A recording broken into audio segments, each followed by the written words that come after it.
Hey there everyone, back again with another video. And in this video, basically not in this video, from now onwards we are gonna start a series of UI development.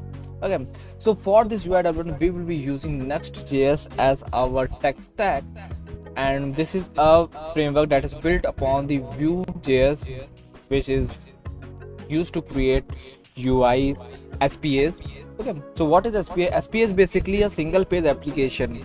Okay, that you don't have to reload a page for changing the content. Okay, let's say that if I go from one page to another page, you can see that the page doesn't reload, the content only changes.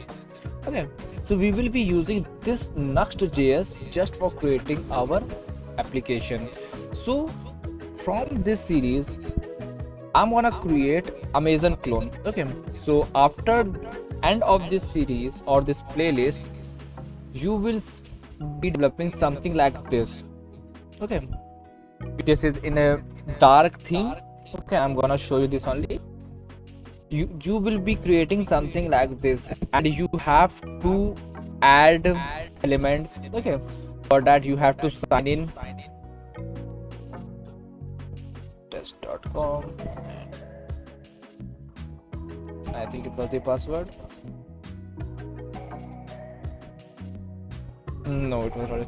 But you will be able to create something like this. Okay, this is the exactly same thing, like also responsive. So you will be able to create this Amaozon Clone using Nuxt.js. So I'm a big fan of Vue.js, so that's why I'm gonna create this. So without wasting any time, let's just dive right into coding.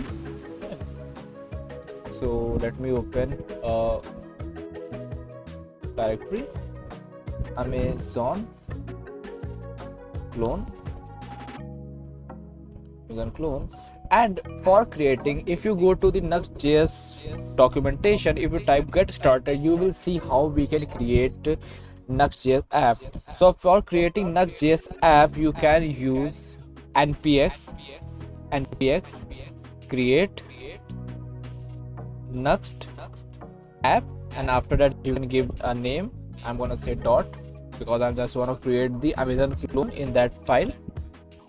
So it will create some files for us.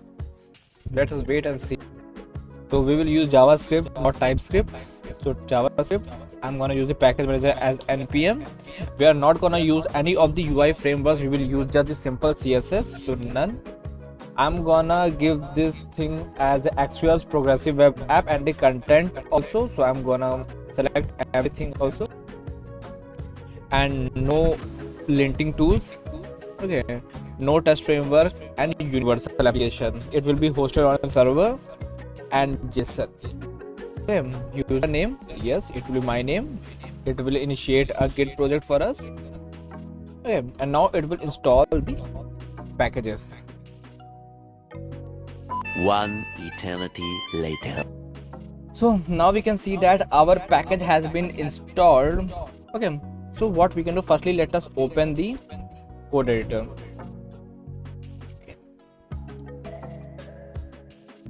I'm using VS Code. You can use any of the code editor that you like. Okay, so you can see that we have our file in our folder. You can see that we have a page directory, we have component directory, we have content directory, middleware directory, plugins, static, source, and other stuff. Okay, but mostly we have to focus on this pages directory. Okay, if you go inside this index.view page, then you can find that we have the base or the boilerplate of our code. Okay, let me just run the thing and let me show you how things work. npm run dev. One eternity later. So you can see that this is the boilerplate of our Nuxt.js application. We have our title as the Amaozon Clone, and they have some documentation, their GitHub repository, and the logo that they have. and you can find that this Amaozon clone is written here. Okay. If I go and edit this Amaozon clone as something like this, Amaozon app, and save it, let's see, will it reflect? Yes, this has been reflected. Okay, so we will start creating everything here only. Okay. So I'm gonna create series of these questions and a series of this I'm gonna create a series of Amaozon clone. Okay, and that's why I'm gonna keep all these video in this series small. Okay. So tomorrow I will start coding in this Amaozon app, because this was the video where I have shown how we can install the Amaozon NuxtJs in your system. Okay. So that's all for today. Thank you. Have a nice day.